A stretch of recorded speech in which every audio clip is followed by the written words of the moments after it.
Hi friends, welcome to Somu competitive guidance. ఈరోజు ఉన్నటువంటి important updates తోటి, అదే రకంగా ఇండియన్ రైల్వేలో వచ్చినటువంటి నోటిఫికేషన్ సంబంధించినటువంటి పూర్తి వివరాలతోటి ఈ వీడియో అనేటువంటిది మీకు పొందుపరచడం జరుగుతుంది అనమాట అండి. ఫ్రెండ్స్, మీరు ఇంకా మన సోము కాంపిటేటివ్ గైడెన్స్ అనేటువంటి యూట్యూబ్ ఛానల్ మీరు సబ్స్క్రైబ్ చేసుకోకపోతే వెంటనే మన ఛానల్ సబ్స్క్రైబ్ చేసుకున్న తర్వాత పక్కన ఉన్నటువంటి బెల్ ఐకాన్లో మీరు ఆల్ నోటిఫికేషన్ అని క్లిక్ చేసుకున్నట్లయితే ఎప్పటికప్పుడు ఇటువంటి లేటెస్ట్ అప్డేట్స్ అనేటువంటిది మీరు మీ డివైస్లో నోటిఫికేషన్ రూపంలో పొందుకోవడం జరుగుతుంది అనమాట అండి. ఇక మనం ఏమాత్రం లెట్ చేయకోకుండా ఈ రోజు ఉన్నటువంటి కంటెంట్లోకి వెళ్ళిపోదాం. మొట్టమొదటి చూసుకున్నట్లయితే G20 వేడుకలకు బీజేపీ సన్నాహాలని చెప్పేసి ఆర్టికల్ రావడం జరిగింది. మొత్తం 156 నగరాల్లో 200 పైగా సదస్సులు నిర్వహిస్తున్నట్లుగా ఇందులో తెలపడం జరిగింది అనమాట అండి. ఇందులో మనం చూసుకున్నట్లయితే కనుక మనకు మొత్తం ఈ 200 పైగా నిర్వహించినటువంటి సదస్సులో చూసుకున్నట్లయితే కనుక కొన్ని నగరాల పేర్లను ఆల్రెడీ ఖరారు చేయడం జరిగింది. అయితే ఈ G20లో డిజిటల్ ట్రాన్స్ఫర్మేషన్, గ్రీన్ డెవలప్మెంట్, మహిళలు, యువత, రైతుల సాధికారిత అనేటువంటి 3 ఇతివృత్తాలపైన ఉంటాయని చెప్పేసి బీజేపీ వర్గాలు తెలపడం జరిగిందనమాట అండి. అదే రకంగా సాంస్కృతిక కార్యక్రమాలు, ప్రాంతీయ పండుగలు కూడా భాగమవుతాయని చెప్పేసి తెలపడం జరుగుతుందన్నమాట. స్వదేశీ సాంకేతికత ఇందులో ప్రదర్శించబడుతుందని చెప్పేసి తెలపడం జరిగింది. అదే రకంగా G20 ఈవెంట్లో మనం చూసుకున్నట్లయితే కనుక అతిథులకు ఓడి అనేటువంటి అంటే ఒక జిల్లా ఒక ఉత్పత్తి అనేటువంటి బహుమతులు అందజేయబడతాయని చెప్పేసి కూడా ఇందులో తెలపడం జరిగిందనమాట అండి. నెక్స్ట్ చూసుకున్నట్లయితే కనుక ఆతిథ్యం అదిరేలా అనేటువంటి ఆర్టికల్ రావడం జరిగిందనమాట అండి. హాకీ ప్రపంచ కప్కు సంబంధించినటువంటి టోర్నమెంట్ అనేటువంటిది మన భారతదేశంలో జరుగుతున్నటువంటి నేపథ్యంలో ఇది మనం చూసినట్లయితే కనుక ఒడిస్సాలో ఈ హాకీ ప్రపంచ కప్ అనేటువంటిది జరుగుతుంది అనమాట అండి. దీనికి సంబంధించినటువంటి ముమ్మరంగా ఏవైతే పనులు ఉన్నాయో పనులను చేస్తున్నట్లుగా తెలపడం జరిగిందనమాట అండి. జనవరి 13 నుంచి ఈ టోర్నమెంట్ ప్రారంభమవుతున్నట్లుగా తెలపడం జరిగిందనమాట అండి. 13 నుంచి 29 వరకు భువనేశ్వర్, రూర్కెలా అనేటువంటిది ఈ రెండు వేదికలలో మనకి హాకీ ప్రపంచ కప్ నిర్వహిస్తున్నట్లుగా తెలపడం జరిగిందనమాట అండి. దీంట్లో చూసుకున్నట్లయితే కనుక 500 కోట్లతో మెగా టోర్నమెంట్ కోసం అని చెప్పేసి ఒడిశా ప్రభుత్వం రూర్కెలాలో అత్యంత అధునాతన సదుపాయాలతో కొత్త స్టేడియం అనేటువంటిది నిర్మించడం జరిగిందనమాట అండి. అదే రకంగా మనం చూసుకున్నట్లయితే కనుక ఇందులో ఉన్నటువంటి మొత్తం 4 గ్రూప్స్గా హాకీ ప్రపంచ కప్ అనేటువంటిది ఏర్పాటు చేస్తున్నట్లుగా జరిగిందనమాట అండి. పూల్ ఏలో చూసుకున్నట్లయితే ఆస్ట్రేలియా, దక్షిణాఫ్రికా, ఫ్రాన్స్, అర్జెంటీనా ఉంటుండగా పూల్ బిలో Belgium, Japan, Korea, Germany, pool సిలో Netherlands, Chile, Malaysia, New Zealand, pool డీలో భారత్, వేల్స్, స్పెయిన్, ఇంగ్లాండ్ అనేటువంటిది ఉంటున్నట్లుగా తెలపడం జరిగింది అనమాట అండి.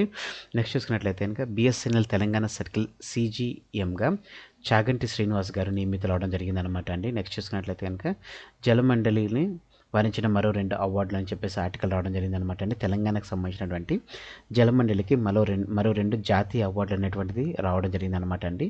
ఇందులో మనం చూసుకున్నట్లయితే కనుక public relation society of India జాతీయ స్థాయిలో నిర్వహించినటువంటి కార్పొరేట్ వెబ్సైట్, అదే రకంగా ఉత్తమ డాక్యుమెంటరీ చిత్ర నిర్మాణం వంటి వివిధ కేటగిరీల్లో పలు పోటీల్లో నిర్వహించడం జరిగిందనమాట అండి. ఇందులో చూసుకున్నట్లయితే ఉత్తమ కమ్యూనికేషన్ క్యాంపెయిన్, ప్రజా అవగాహన విభాగాల్లో చూసుకున్నట్లయితే కనుక జలమండలికి వరుసగా మొదటి, అదే రకంగా 3వ బహుమతి అనేటువంటిది గెలుచుకోవడం జరిగిందనమాట అండి. నెక్స్ట్ చూసుకున్నట్లయితే నేషనల్ బాక్సింగ్లో నిఖత్కు గోల్డ్ అనేటువంటిది రావడం జరిగిందనమాట అండి. ఈ నేషనల్ బాక్సింగ్ అనేటువంటిది ఎక్కడ నిర్వహించారంటే భోపాల్లో ఇది నిర్వహించడం జరిగిందనమాట అండి.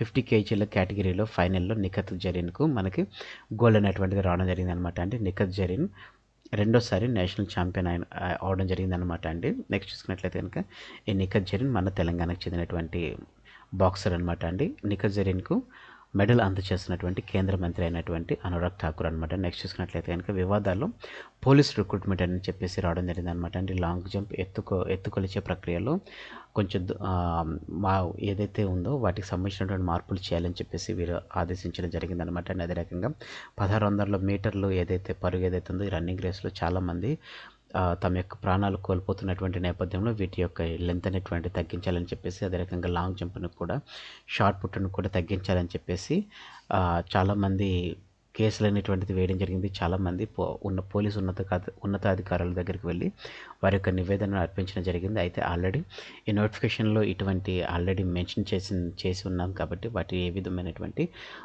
మార్పులు చేయలేమని చెప్పేసి తెలపడం జరిగింది అనమాట. ఒకవేళ కుదిరితే కనుక మార్పులు కలపాలని చెప్పేసి కూడా ఆదేశించడం జరిగింది అనమాట అండి. అయితే దీని మీద TSLPRB ఎటువంటి రియాక్షన్ తీసుకున్నది అనేటువంటిది మనం చూసుకోవాలన్నమాట అండి. నెక్స్ట్ చూసుకున్నట్లయితే కనుక మెట్రోకు జాతీయ అవార్డు అనేటువంటిది రావడం జరిగింది అనమాట. హైదరాబాద్ మెట్రోకు చూసుకున్నట్లయితే కనుక మరో జాతీయ అవార్డు అనేటువంటిది లభించడం జరిగింది. మెట్రో రైలు ప్రతిపాదన స్థాయి నుంచి అగ్రిమెంట్, శంకుస్థాపన, నిర్మాణ దశ, పిల్లర్లు, వయోడక్టుల కోసం ప్రత్యేక యార్డుల ఏర్పాట్లు, ప్రారంభోత్సవం వంటి ముఖ్యమైన దశలకు సంబంధించినటువంటి 2000 ఫోటోలను 800 పేజీలతో రూపొందించినటువంటి pictorial coffee table book Hyderabad metro rail అనే ఫోటో ఆల్బమ్కు జాతీయ అవార్డు అనేటువంటిది లభించడం జరిగిందనమాట అండి. భోపాల్లో జరిగినటువంటి public relations society of India PRSI national conference విభాగంలో ఈ అవార్డు అనేటువంటిది మెట్రో రైల్కి అందజేయడం జరిగిందనమాట అండి. షేన్ వాన్ అవార్డు అనేటువంటిది ఇక మీద నుంచి అందిస్తున్నట్లుగా తెలపడం జరిగిందనమాట అండి. సుదీర్ఘ ఫార్మాట్లో అత్యుత్తమ ప్రదర్శన కనిపించినటువంటి ఆస్ట్రేలియా ఆటగాడికి ప్రతి ఏటా అందించేటువంటి test player of the year award ఏదైతే ఉందో దాన్ని ఇక మీదట షేన్ వాన్ అవార్డుగా ప్రకటిస్తున్నట్లుగా క్రికెట్ ఆస్ట్రేలియా CA నిర్ణయం తీసుకున్నట్లుగా తెలపడం జరిగిందనమాట అండి. Test player of the year award ఏదైతే ఉందో దాన్ని ఇక మీదట షేన్ వాన్ అవార్డుగా ప్రకటిస్తున్నట్టుగా క్రికెట్ ఆస్ట్రేలియా ప్రకటించడం జరిగిందనమాట అండి. నెక్స్ట్ చూసుకున్నట్లయితే తెలంగాణలో ఉన్నటువంటి ప్రభుత్వ టీచర్లకు 20,000 ట్యాబ్లెట్లు అందజేస్తున్నట్లుగా తెలంగాణ ప్రభుత్వం తెలపడం జరిగిందనమాట అండి. దీనికి సంబంధించినటువంటి సేకరణ గురించి అని చెప్పేసి Telangana state technological services limited TSPSC అనేటువంటి దానికి టెండర్లను ఆహ్వానించడం జరిగిందనమాట అండి. మంగళవారం ఈ టెండర్కి సంబంధించినటువంటి బిడ్ అనేటువంటిది దాఖలు చేయడం జరిగిందనమాట అండి. మొత్తం ఏకకాలంలోనే 20,000 ట్యాబ్లెట్లు అనేటువంటిది ఇచ్చేందుకు సమగ్ర శిక్ష ప్రాజెక్ట్ ఆమోదిత మండలి గతంలోనే ఆమోద విషయం తెలిపిందనమాట. ఎందుకు 20,000 ట్యాబ్లెట్లను అందజేస్తున్నారని చూసినట్లయితే కనుక డిజిటల్ విద్యకు బడుల్లో అధిక ప్రాధాన్యం ఇవ్వడం జరుగుతుంది. ఇటీవల ప్రారంభించినటువంటి తొలిమెట్టు కార్యక్రమంలో విద్యార్థుల సామర్థ్యాలను ఎప్పటికప్పుడు నమోదు చేస్తున్నారు. ఇందుకోసం అని చెప్పేసి స్టూడెంట్ ట్రాకర్ యాప్ను కూడా అందుబాటులోకి తీసుకురావడం జరిగింది. ఈ యాప్లో విద్యార్థుల యొక్క ప్రగతి నమోదు ప్రస్తుతం టీచర్ల వ్యక్తిగత సెల్ ఫోన్లు వాడటం జరుగుతుందన్నమాట. తాజాగా అందించేటువంటి ట్యాబ్లెట్లు పీసీల్లో విద్యార్థుల ప్రగతిని నమోదు చేస్తారు. వెనుకబడిన విద్యార్థులపై ప్రత్యేక దృష్టి అనేటువంటిది కూడా సాధించడం జరుగుతుందన్నమాట అండి. అయితే దీనికి సంబంధించినటువంటి అంటే ఈ ట్యాబ్లెట్లను టీచర్లకు అందజేయడం ద్వారా కలిగేటువంటి ప్రయోజనాలు ఏంటని మనం చూసుకున్నట్లయితే బోధనాభ్యాసాల్లో ట్యాబ్లెట్ పీసీని విరివిగా వినియోగించడం జరుగుతుంది. అదే రకంగా SCERT రూపొందించినటువంటి QR కోడ్ పుస్తకాలను స్కాన్ చేసి పాఠ్యాంశాలను అదనపు సమాచారాన్ని విద్యార్థులకు అందజేయడం జరుగుతుంది. TSAT state institute of technology రూపొందించినటువంటి డిజిటల్ పాఠ్యాంశాలను కూడా విద్యార్థులు వినేలా ప్రోత్సహించడం జరుగుతుంది. NCERT దిశ పోర్టల్లో టీచర్ల కోసం రూపొందించినటువంటి మాడ్యూల్ పూర్తికి దోహదపడడం జరుగుతుంది. అదే రకంగా ఉపాధ్యాయుల శిక్షణ ఆన్లైన్ వర్క్షాపులు వెబినార్లకు హాజరవడానికి ట్యాబ్లెట్ను పీసీని వినియోగిస్తారని చెప్పేసి తెలపడం జరిగిందనమాట అండి. అదే రకంగా మనం చూసినట్లయితే కనుక ఇండియన్ రైల్వేలో గ్రూప్ C అదే రకంగా గ్రూప్ D పోస్టులకు నోటిఫికేషన్ అనేటువంటిది విడుదల చేయడం జరిగిందండి. న్యూఢిల్లీలో ఉన్నటువంటి రైల్వే రిక్రూట్మెంట్ సెల్ ఉత్తర రైల్వే 2022-23కి గాను స్కౌట్స్ గైడ్స్ కోటాలో రూపొందించినటువంటి గ్రూప్ C అదే రకంగా గ్రూప్ D పోస్టులకు భర్తీ అనేటువంటిది కోరడం జరిగిందనమాట. ఇందులో మనం చూసినట్లయితే మొత్తం 23 పోస్టులు ఉన్నట్లుగా తెలపడం జరిగిందండి. అర్హత చూసినట్లయితే కనుక మెట్రికులేషన్ 10+2 ITI ఉత్తీర్ణతతో పాటుగా స్కౌట్స్ అండ్ గైడ్స్ అర్హత ఉండాలని చెప్పి తెలపడం జరిగిందనమాట అండి. విభాగాలు చూసినట్లయితే civil engineering, mechanical, electronic and S&T అనేటువంటిది విభాగాలుగా ఉండడం జరిగిందండి.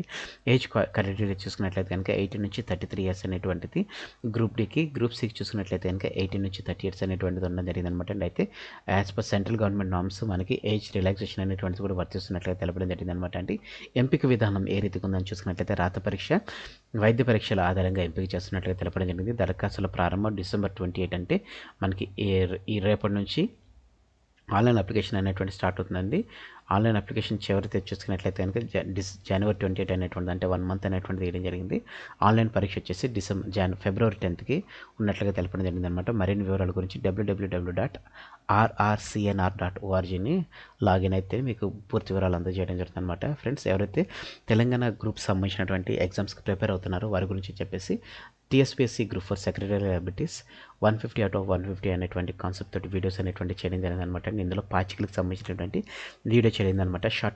షార్టెస్ట్ ఫామ్లో 3 secondsలో ట్రిక్స్ మీరు ఏ రకంగా క్వశ్చన్స్ని మీరు మేనేజ్ చేయాలనేటువంటి దానికి సంబంధించినటువంటి వీడియో చేయడం జరిగింది. మీరు ఇంకా వీడియో చూడట్లయితే తప్పకుండా చూడండి. ఈ వీడియోకి సంబంధించిన లింక్ అనేటువంటిది నేను కింద డిస్క్రిప్షన్ బాక్స్లో మీకు ప్రొవైడ్ చేస్తాను. అదే రకంగా ఈ డైస్కి సంబంధించినటువంటి ప్రీవియస్ ఇయర్ క్వశ్చన్ పేపర్స్ అనమాట. TSPSC అదే రకంగా TSL-PRBలో అడిగినటువంటి క్వశ్చన్స్ ఏవైతే ఉన్నాయో వాటిని పొందుపరుస్తూ ఒక వీడియో అనేటువంటి చేయడం జరిగింది అనమాట అండి. మీరు ఇంకా వీడియో చూడట్లయితే తప్పకుండా చూడండి. ఈ వీడియోకి సంబంధించిన లింక్ అనేటువంటిది నేను కింద డిస్క్రిప్షన్ బాక్స్లో మీకు ప్రొవైడ్ చేస్తాను. అదే రకంగా TSPSC, TSL-PRBకి సంబంధించినటువంటి ప్రీవియస్ ఇయర్ క్వశ్చన్స్ కూడా మీకు ఇందులో పొందుపరచడం జరుగుతుంది అనమాట అండి.